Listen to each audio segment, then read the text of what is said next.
everyone. I'm here with Anthony Truth. Gary. I would love to know, because your rapper name was A Man of Truth. Am I right on that? Yeah, back in the day. Yeah. Where did this come from? What? Truth. Truth? I mean, my actual middle name loosely translates to, it's Arabic, loosely translate the truth. So That's beautiful. that just kind of like works out in that realm. But also just the name Truth itself, it more so comes from how I interact with people. Let's say that. Like one of my friends was like, "You always say something that everybody's thinking, but you're afraid to say." Yeah. And I'm just like, "Well, shoot, the truth is the truth." Yeah. And and then after a while, it just kind of stuck. It's just, when people ask me my name, I didn't want to give them my real name. I'm like, just call me Truth because I'm going to tell you the truth.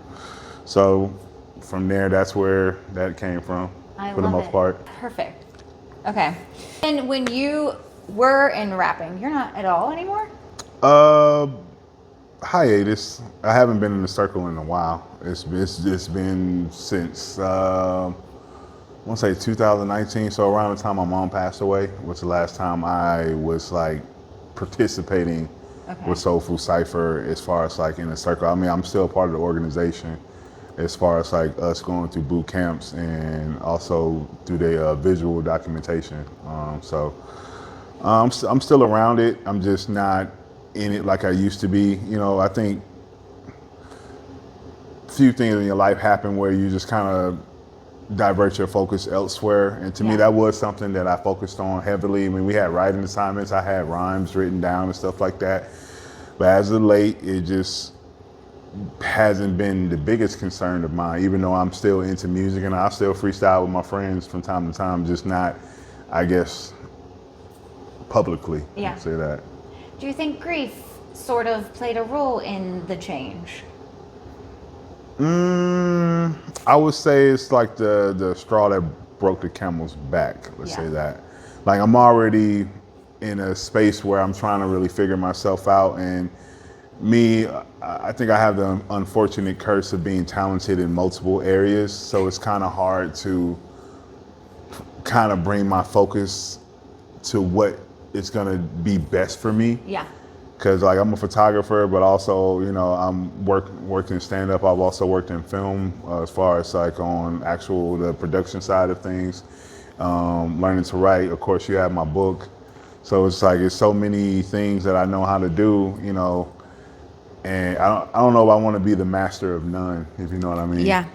I have that problem. I'm very multi-hyphenate, and sometimes you can find yourself just spinning because you want to work on every project at one time. So it is important to have different sections of your life be focused on whatever your focus is at that moment. Right. And so that makes sense. I mean, I feel like when you have that many passions and you actually can follow them through enough to become talented in them, you have to then figure out, what am I following at this moment? Yeah, like what's gonna push me to where I need to be, and what's just more of a hobby. Yeah. Like I know photography is not a hobby, so that's you're good. Yeah. So I can't push that out. But so to me, I think I wasn't that great of a rapper, at least not on a freestyle tip.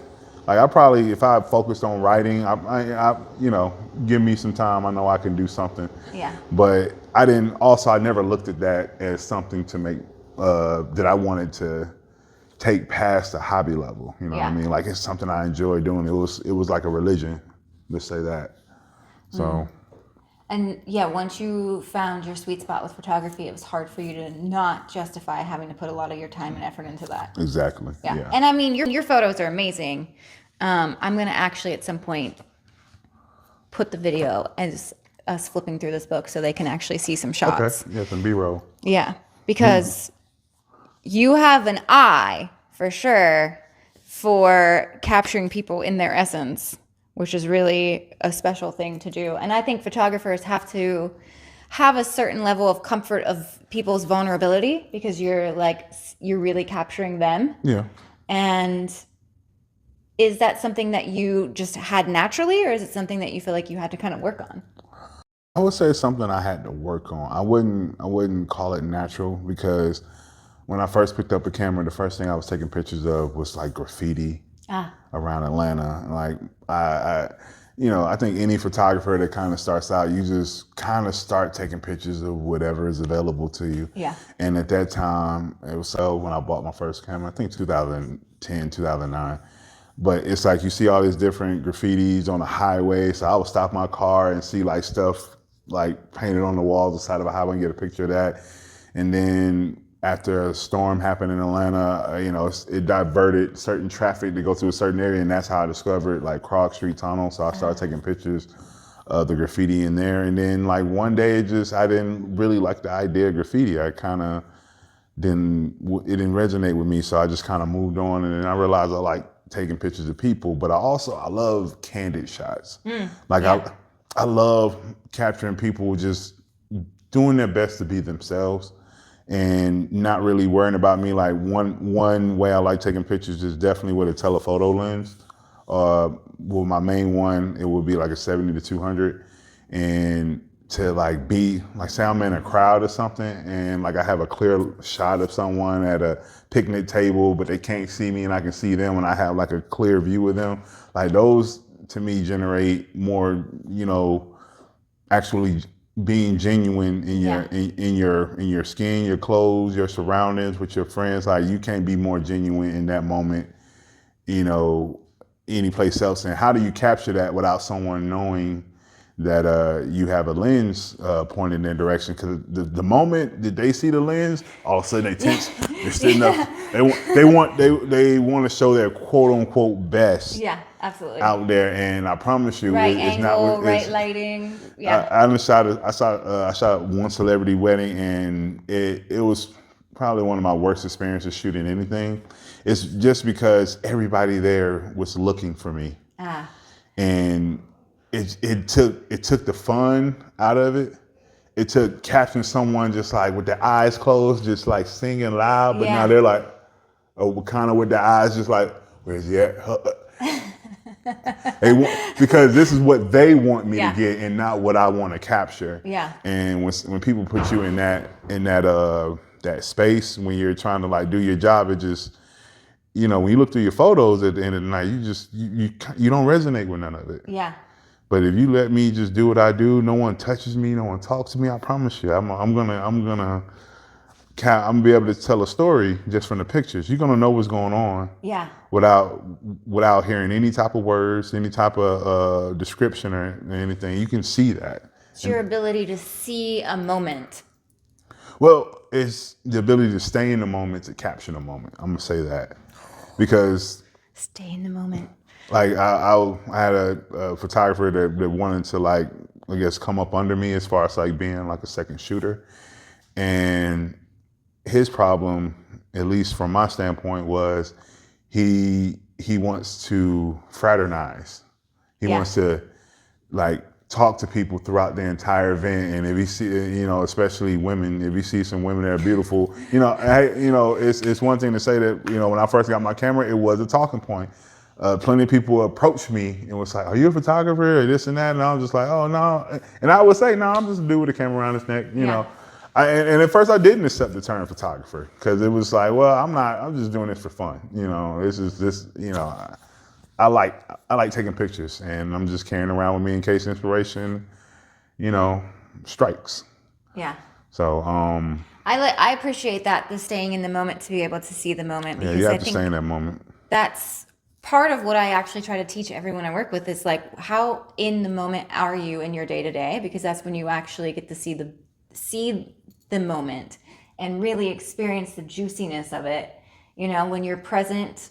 We were just talking, and I was trying really hard to pay attention to you, and there was a bird at my window, and I was like, "Hope, stay in the moment. You want to hear what he's saying." Stay in the So moment. it's like, I know it takes a lot of active refocus and practice, but you seem to do a natural job at it. Do you have to work at staying in the moment? I would have to say at this point in my career, no, it's not it's not, because if I have my camera on something, I want to capture it. Yeah. Like, to me, if if it goes away, it goes away. Then I'm like, all right, it's gone. But if it's a moment where I got to capture and I just have to sit there and wait a little bit, then I'm going to sit there and wait. There's plenty of times, especially when I did my homeless series, I would be out in the street and I would have, I was shooting that on medium format. So I have it on a tripod, just, because I'm shooting with a studio camera. Yeah. And people would come up behind me and be like, "Hey, what's up, man? Hey, can I talk to you?" And I'd be like, "Give me 2 minutes." Yeah. Because it's like I'm not gonna just Don't stop. put me out of my focus. Don't take me out on what I'm trying to do right Yeah. now, because this is more important. Because to me, you could just be interrupting my day, Yeah. and that's about it. So I'd rather complete this task, and then you interrupt my day, and then now I don't feel some type of way about you interrupting something that I should already have done. I take photos of birds. Like, I have a big lens, I travel and I take a lot of photos of birds, and you have to be in the moment, because if you blink in nature, you miss it. You miss it. And there's a really beautiful practice when it comes to photography, that it kind of makes you have to stay in that moment. Do you then find that kind of plays into the rest of your life, in the present moment more often? Yes and no, because sometimes the present moment is inside of my head. So, I could be somewhere around a whole bunch of people and I got a thought, and that thought just like took over, and I'm just like, oh, I'm going to finish this thought. Hey, do you hear anything we said? And I'm like, I really did not. I was like, I had to finish this thought that I had in my head, because I'm one of those that I've thought of some great things. Like creative ideas. Yeah. But I just like, I'll come back to that. Yeah. And then I Forget can't it. can't remember. That's why, like, I always, you look at my phone, I have a note section filled up with notes throughout the years. Yeah. And some stuff I can remember where it comes from. Some stuff I can be like, okay, I see what I was trying to do there. Yeah. So I always make a habit to write stuff down. Like, even if it's just that thought, just write it down, because maybe later on I can be like, what was I thinking here? Yeah. And You then can just, expand upon it. yeah, exactly. So That's why I have journals and journals. And my phone too, I'll wake up in the middle of the night sometimes and do like a voice to text. yeah. But then I'll read it the next day and be like, what? Oh, trust me. I've gone through stuff I wrote 6, 7, 8 years ago, and I'm just like, man, where was I at? Like, where was my mind? Like, I was going through something that I wasn't talking about. So Yeah. But I think those moments build upon each other. I always consider everything that is written down or made that never really turns into something as like a form of compost. It's all just the layers of building up to whatever the next project you end up putting out in the world. right. So nothing's wasted. Nah. Do you still write? Yeah, I definitely still write. As of right now, as far as on my writer's desk, I have 3 different short films that I'm working on right now. And I guess I'll just talk about one, because the other ones are still more so I'm developing. Yeah. One is about a dying father who just found out that their life is coming to an end, and they just had a son. Oh. And like the baby's fresh and they only have like a year to live. So it's like, how can I still be a father, beyond the grave? So, I come up with a story about journaling how to be a father in so many different ways for the unknown. So That's beautiful. so but it explores the relationship that one would have with a spouse that is losing their significant other. Also, just your own mortality as it is, because the one thing I did was I talked with I have quite a few friends that are fathers. So it's like, what would you teach your son in this moment? If the doctor told you only had 6 months to live and your son is 5 years old, what would you do to make sure that your son could still get the proper advice, even though it's not coming from you at that moment? Like, Yeah. something, an archival that you can like give to his mom, be like, all right, if he does this, play this DVD or play this Yeah. file, do with this folder. So it's like, how can you be a father when you're not present? So that's more so how I approach that. So that's one thing I'm working on. Another one is a home dealing with it's more of a horror story with comedy. I'm not going to talk about that one. It's not ready yet. And yeah, it's not. That one's. I'm still working out the kinks in So that you're one. writing, but you also do video, right? Yeah, And definitely. so will you film these? If it's something I can film, like the vision that I have in my head, Yeah. and I have the the resources to do so, absolutely, Yeah. I would do it myself. But if I don't have to, then I won't. I feel like people that film for themselves, either they're filming for themselves because of the resources they have. They're like, all right, Yeah. I can't, I have to play multiple hats here, which is fine because Yeah. to me that's how everybody starts out. Exactly. To me, if anything, you can't instruct someone how to do something for you if you yourself don't know how to do it. So how can you instruct? But second, if I had a deal from a company, a production deal where I can pay a DP that can probably take it beyond my vision, absolutely, I'm calling that guy. Yeah. Like I'm calling her. I'm gonna do it through a different lens, because to me, the greatest art you can make is through collaboration. Yes. And every artist wants to do this thing by themselves. See, like they want their name to be at the height of the list. They want to be the executive producer, but maybe you aren't good at that. Maybe collaborating on art is just what you're going to be good at, and see where you're at, see where you belong, and move along that path instead of just trying to, everybody wants to be the president. Yeah. But some people don't want to be governor. Yeah. And you can make a lot of impact as a governor. Yeah. Even if you don't become president. Yeah. So that'll be the best way I could describe what I'm trying to say. Well, and I think it's different perspectives when you collaborate too can elevate the project beyond what you could even see. Because sometimes, especially if you're writing it, you're so in it. Yeah. And you get somebody else's eyes in there. And then they can throw in something that you didn't think of, Yeah. but it snaps something. It snaps something off that you can build on. Yeah. Even if it's just even if that's their idea. I think we're so caught up in credit these days, Yeah. which I don't blame, because there's plenty of times that people have used stuff of mine and I received no compensation. I received no credit. I had an artist give my photos to a painter they did for an artist that passed away, and I had no clue that they even gave my photos to someone, and then they paid for the pieces. So they not only did they use my work, but the person who used my work got paid for it. Yeah. Ooh. And you're sitting there just like, oh, so you just thought I was just never gonna find out? Okay, Yeah. I don't know how. Or you thought I was a nobody enough Yeah. that you can just like skim across. Trust me, I've had ads taken down off Instagram because they would use photos of mine to push hair care products. Yeah. To me, as far as like something big, something that you probably can't do by yourself, share the credit. Yeah. We all know how to do what we have to do. Every operation requires a team. No production is done by one person or even three people. It's done by people at different sectors handling their role. Yeah. So I'll say that.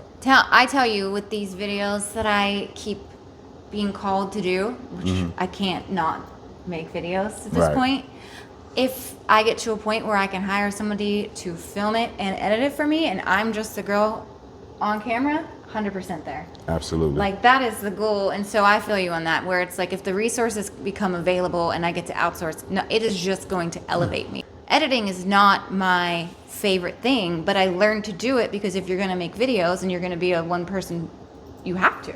Right. And so it's going to be a glorious day whenever I hire someone. I love that. I think that's quite beautiful. Right. Oh, do you ever plan to act in the work that you're doing? Absolutely. Okay. I mean, I think every piece of me, everything I write has a piece of me in it. Yeah. So, and that could be another thing that blocks you in writing as well, is just you find too much of you in it, and you have to step out of your shoes and step into someone else's shoes, and you still can't do it the way you would do it in their shoes. You have to completely rewire the way you think when you're writing sometimes. But as far as acting, definitely. Well, here's another one I wrote, because I've already shared that script with several people. It's one about, it's basically depression personified. Depression is more so a visitor than just, but a visitor that it's almost like it's their job to visit you. Yeah. So it's like, think about when, I like that. so think about when depression comes along to most people. Like for me, depression always hits when something good is happening. Ooh. Or something good just happened, and it's like depression wants to be this, let me bring you back down to earth of movement. Yeah. So, like if something good's happening, you get nice little knock at the door. And it's part of the depression family. You know, everybody's name starts with a D. Everybody's last name is Pression. So like it's depression. So you know, you got a D'Angelo, a Deirdre, That's a genius. Dilbert. So you know, Now, do you actually take things that you have used to manage depression and put it into this? in a sense, I would say yeah. I mean, I've been to therapy. That's very interesting. Just like it's weird how you have to pick a complete stranger to tell your Being the complete stranger that receives people's stories, it's such an honor, but it also sometimes it's like, thank you for telling a stranger your life. Yeah, Like, but it's wild. like looking back, you're just like, man, I just told this dude who I don't know, like shit my mama didn't know about me, like freaked me out just a little bit, because it's like, man, you can't even share this with your friends, but Yeah. it's understood that you know you just need that non-biased, the person who just like, well, I have no investment in what you do in your daily life, so if you want to hear, you know, a non-biased opinion about something or just how maybe you can go about it, then you know, therapy is therapy. Yeah. Dealing with depression, especially like with writing, is, you know, everything requires an outlet. I had a moment one time where I said to myself, I'm like, I don't know if I'm depressed or I'm just broke, because I find my moments where I'm not feeling good about myself when I'm just like kind of, you know, grinding to just kind of keep my head above water. I feel like that's a theme in everyone I speak to. Yeah. It's like, am I depressed or am I just like literally starving right now? Yeah, Yeah. Because to me, I'm a student of history and, you know, art history from time to time. But if you look back at a lot of artists from back in the Renaissance era, or they had patronage, they had someone funding their lifestyle. Yes. Now, granted, anything they created belonged to the funder. Hence why you have all these rich Italians or rich Europeans with artwork from the 1500s because it's been passed down through their family, or they acquired it from the family that originally had it. Yeah. So imagine, you know, as an artist, that you just all you have to do is wake up and focus on the art itself. Like that's why I like Very freeing. it's very freeing. That's why I like residency. Like imagine being able to wake up and just be a artist. Yeah. And not worry about if your art is going to pay for what you're doing. Now, granted, I get it. You know, not everybody can have that. It would be so beautiful if artists actually had a chance just to be artists and not have to worry about the financial aspect. You got to have advocates for you. Yeah. Be Like your that- hype person. Like, but they're putting your names into conversations that Yeah. you're not even privy to, and then next thing you know, the product of that conversation turns into income, work, That's beauty right and it there, turns into yeah. another opportunity. Yeah. So, I would say for anyone, you learn to network. Yeah. And I had to figure that out. I had to figure out who around me can put my name into those certain boardrooms or those certain conversations in which those decisions can bolster my career. Yeah. Just don't have that. Yeah. And if we do have it, we We're don't know craving who. it so Yeah. much too. Well, it's just one person always said this to me. It's like, you're just gonna have to leave Atlanta for people to take you serious. And I understand that really, because part of me wants to leave Atlanta just so I can experience something else outside of what is in this city right now, because I don't understand a lot of things that we're doing here right now. But at the same time, this is my home. I'm from here. So it's like it'll be bittersweet for me to just leave, Yeah. just because of how I'm feeling about where we're going. Yeah. But maybe I should leave, just, you know, because most people don't kind of respect you until you're gone. Yeah. You know, it's like, unfortunately, a lot of people have to die before someone wants to gonna say, give them flowers. It's it's you know, you see somebody's post about somebody after they pass and you're like, I never even knew how much you loved this person. And I think it's one of the things that I learned through taking care of my husband and like literally knowing he was going to die, and all of his friends knowing that, was being able to witness people getting a chance to say that to their person, like, hey, I think you're wonderful. I love the way you've impacted my life. And I think we should be doing that regardless of somebody having an illness. Exactly. Like, reverence for our people and for our every day is so important. And you're right. Like, I don't know that artists are getting that reverence or those, you know, at all. Absolutely. And then it's like, you know, I see a lot of people out here trying to build communities. Like, I'm trying to build community in the mental health and bridge the gap with this and fit, like moving your body and making art. And it's hard because it's like you go out to these places and you think you're meeting people, and then nothing really ends up going anywhere. And so it's I think I do believe that there's gonna be a point where we have no choice but to have community, especially with the way things are going. So I think we're heading in a direction that hopefully we get to that point. Well, I mean, like anything, a war forces a lot of enemies to become friends, to say that. And I'm not saying what we're going through right now is a war, but, as far as like a... Potential. Potentially, But I'm more so in something drastic has happened, and our problems with one another have taken a back seat to that. And then you realize that maybe your problem is not even really their problem, and you guys can work on that. Yeah. But I also think that's just across the board on anything. 9 times out of 10, your biggest enemy, you don't even know who they are. Yeah. You don't, like, if you're a Democrat, I don't think that your enemy is a Republican. Part of me believes that your enemy is probably another Democrat, and vice versa with a Republican. Like, any agendas that y'all have are trying to push forward, someone around you is trying to stop that because of what they're trying to do somewhere else. Yeah. It's like a rich person helping out the homeless. What do their mindset is, well, what do I get for giving out $5 million? Yeah. I don't get a tax break. All right. Or I get to feel good about myself. I already feel good about myself. I don't know if I need $5 million worth of that right now. When I did work with the homeless, the one thing I didn't like was the fact that we fed them non-nutritious food. Oh, so the food was... No, it was, and it's nothing against the people that were feeding, because you deal with, you work within the budget that you have. But from an outside looking in and just seeing it like on a future standpoint, you can't have a healthy mind without a healthy body. Like, your brain, you can't think straight as a person if you have chemicals and stuff flowing through that don't allow those spectacular connections inside of your cerebral cortex to happen. So you're eating Doritos and drinking juice, drinking little drum juices, and eating peanut butter and jelly sandwiches, and you're not getting your vitamins, your proteins, your carbs. You're not getting what you need to sustain your body to move optimally. Of course, we're going to be stuck in this place. If you bypass homeless people, they're not eating a nutritious meal. And one thing I would love to get funding for, just as an experiment, is to see if you can get 50 people off the street and feed them healthy diets, like real healthy diets, one they have to stick to. And during that time, start to like educate them on stuff, and to see how well they take to that stuff. That would be beautiful. Like Gangsters to Growers, I would say is an organization that definitely does that, because a lot of their, it's in the title, a lot of incarcerated people or even youth that are in and out of the system are part of that program.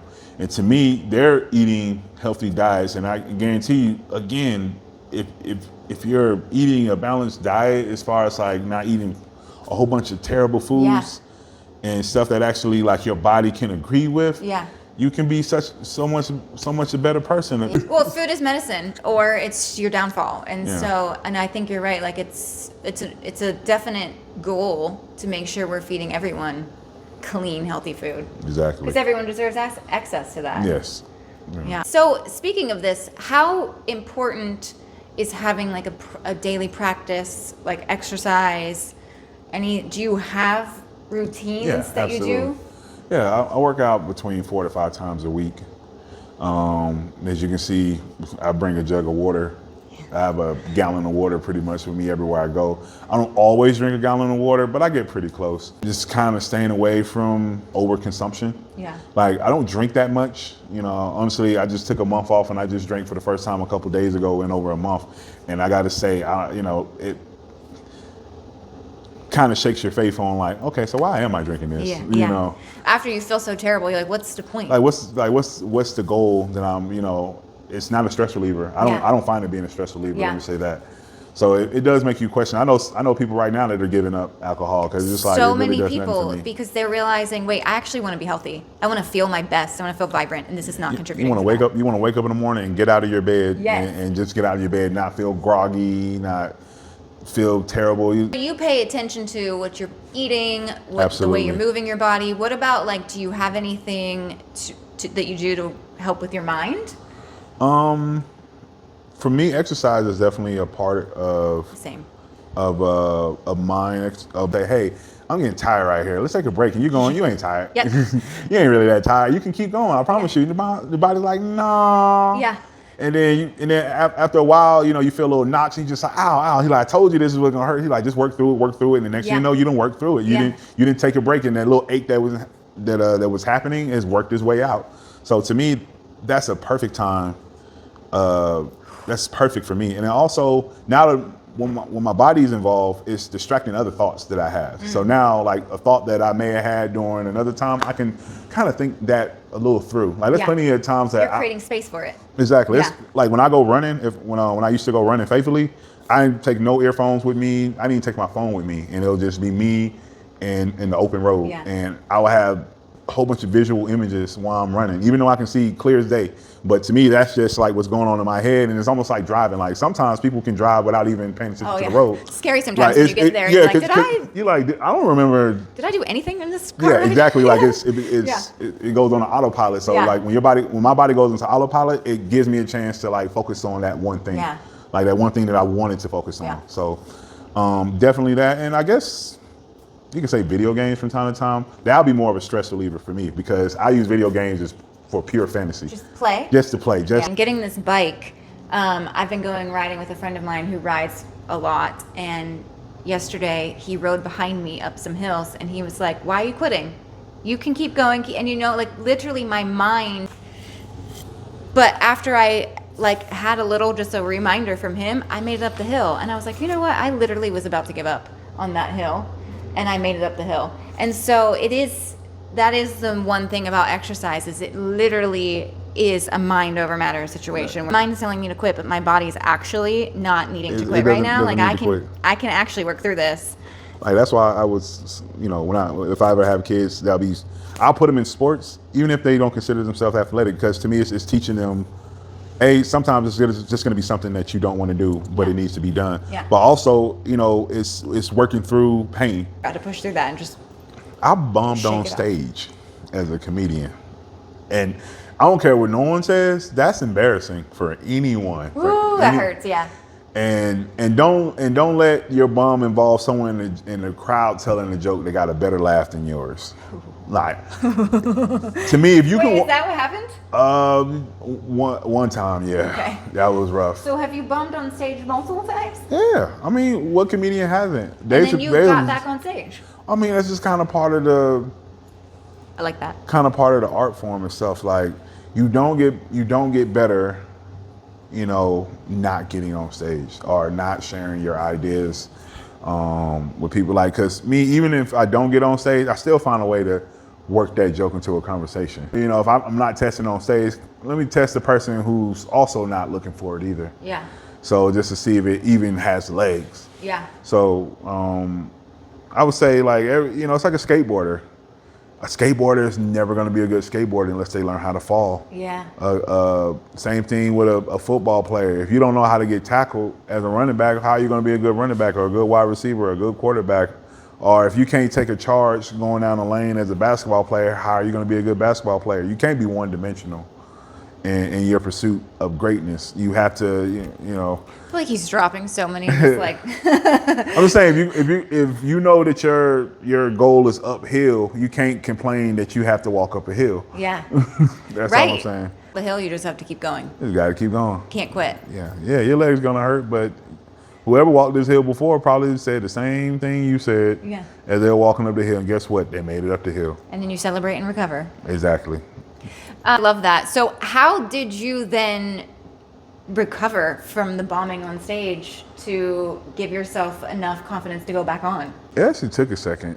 Well, during that time, like, that I bombed on stage, that was like 2019. And my mom passed. My mom went into the hospital, I want to say maybe a month. No, actually a couple weeks after that happened. Let's say that, yeah, a couple weeks. I remember that. And things weren't funny for a while. No. You know, just dealing with that. And I think the first thing that I did funny after she died was get a nose ring. Like that would be probably like the first thing but it was more dark humor. I talked to my mom before she had gotten sick, and I was like, Mom, I'm thinking about getting a nose ring. And she was like, over my dead body. Oh. She passed away in July. I got a nose ring in August. So, you know. Yeah. some people was like, oh, that's kind of brutal. And I'm like, is it though? It's like I kind of did what she told me to Exactly. do. But that's kind of that's what humor is. You know, is all right. I'll over your dead body. I waited. And I don't think I got on stage. Next year was the COVID, so nobody was really doing any of that. 2021, I was swamped with film work, and I found myself on stage maybe once or twice, but it was very impromptu. Yeah. Like it was very much. I was bored one night, and I was like, I'm gonna go out to a comedy show, and then I just put my name on the list real quick, did a few minutes, and then got off stage. Cause I'm always writing something. I'm always thinking something. So. I have something locked away for certain moments that I feel like I can probably bring up. And also, if I see the crowd kind of fits the jokes that I will say, then why not? Why not? I like that. But I also like your ability to push through. And it's not just pushing through that bombing, but it was like a big loss happened. And then you still found humor. Do you think that you found a little bit of like healing in the humor? To me, laughing is healing. Yeah. Like I've never I've never seen a person laughing turn not in real life, maybe in a movie, laugh their ass off and then go commit a crime. Right. Like man, I gotta rob somebody after this, man. Woo, boy, this just tickled me, man. I gotta go beat up this dude. Nah. Certain things that mattered or that almost had a very brutal had a brutal note attached to you. They don't become big. They're not as big as they are anymore. It's like when people are having a very tough conversation and then a joke kind of breaks all the tension. Yeah. And to me, you need humor to break the tension of your life. Yeah. Or it's just you're gonna be a muscle that's gonna rip and it probably won't be able to heal itself. Did you just hear that? I don't have these stored up. This just happens to work today. We've had to reschedule this. How many times? I would say about 3-4 times. Once was like completely not our fault because the carnival was happening. Yeah. And my street was shut down. And not only was the street shut down, traffic was about to be backed up. Yeah. It was about to be chaos. But then, we bebopped around with our schedules. But it feels like I saved it for the perfect timing. Nice. What's also really quite interesting is that I met you through an art world because you were out with Sean. I came up to you all one day at an art show and I was like, hi, I'm awkward and I don't know anyone. And then I went to a networking event for filming and you walked in there and I had no idea that you had the same connections, which I think is part of the thing I love about Atlanta. Do you find that as well? Like you end up knowing so many people through different avenues that know each other. Yeah, absolutely. As an artist, there's no artist is just an artist as they're an illustrator. Well, illustrating ain't the same as painting. Yeah. And painting ain't the same as illustrating. And then that same person that paints may learn how to sculpt, or they themselves could be a writer. I don't know, who Gordon Parks is. Gordon Parks was he was the first photographer for I think Life magazine. Or okay. Life or Time. I don't know why it's kind of drawing a blank, or maybe both. But he also wrote movies. I don't know if you ever heard of the movie Shaft. Yeah. Yeah. He wrote and directed Shaft. Okay. Like so, and if you watch Shaft with Samuel L. Jackson, the first one, you can see Gordon Parks in the first part of the movie. People who they're just getting into painting, but they throw events. Yeah. But they love throwing events. But now they're like, I want to be a painter. Yeah. And a buddy of mine, Eric Nunn, right? Yeah. So like when I met Eric, that's all he talked about doing was painting, or wanted to get into painting. And when I met him, he was purely graphic design. Like Photoshop was what he was doing. He was doing design work for different creative agencies. He even had his own clients, that would come to him that he would do work for.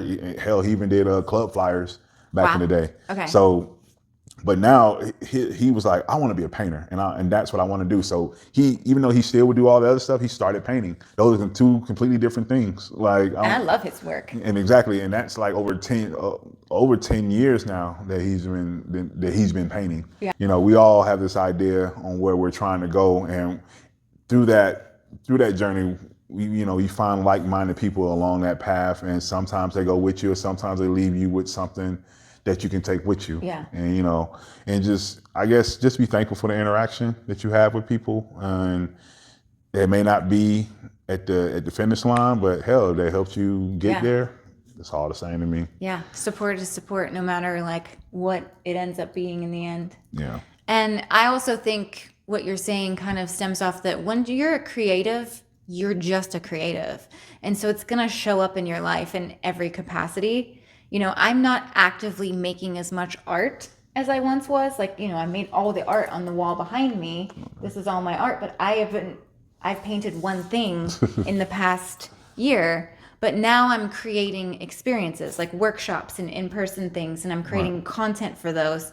And to me, that's art. yeah, it's like when you're a creative, it ends up coming out no matter what direction you end up going in. And I think that is why networks end up being so many different places, because once you're creative, you're going to tap into all of the ways in which you get pulled to. Exactly. I will say this: art is in everything. To me, a doctor is an artist. If you're a surgeon, you're an artist. Everyone's if creative. You're an accountant. Yes. You're a tax accountant. You're an artist. You know how to move those numbers and know how to create certain situations that generate this. Because to me, I think the whole thing behind art is this: you're learning how to go create layers upon layers, create this final product that everybody can go, I love it. And love that. You know, from a movie, their layers is production to writers to production design to art design to the actors themselves. There's so many things that go into that final product. You know, hell, even engineering a car. There's so many people that are involved in engineering a car. Really, like your furniture. Someone drew out those plans, and an artisan, especially if his hand, you know, puts that together for you. To me, that's art. That's layers. You know, I say we're all artists. You know, we just have to look at ourselves as artists through no matter how we do. To me, if you make food, if you're a cook, if you're 100%. A chef, you are an artist because you took the time to learn how do I season my meat to taste like the flavor that I wanted to taste like. Just like a painter will learn how to get the proper brushstroke, or a photographer learn how to get the proper exposure. Yeah. The creation of life is art. Yeah. You know, everything, every bit of it. So, and I find that way, like nature, obviously, if you look around, is my muse. It's the first artist. Yeah. your first artist is the earth, you know. 100%. And I think that I try to remind everybody in my work is that if you really allow yourself, you can find something creative as a way to feed your soul. Because, you know, one of the things that I learned by becoming a very burnt out caregiver was that I needed something that was feeling like play, that brought me joy, that transmuted all of the pain I was going through. Mm-hmm. And that's when I started painting. And I mean, I had no idea how to paint. I just knew that I loved birds and flowers. And so I just started playing around. And you have to kind of let go of that, oh, I want to be good at everything I do right away, and just let yourself play.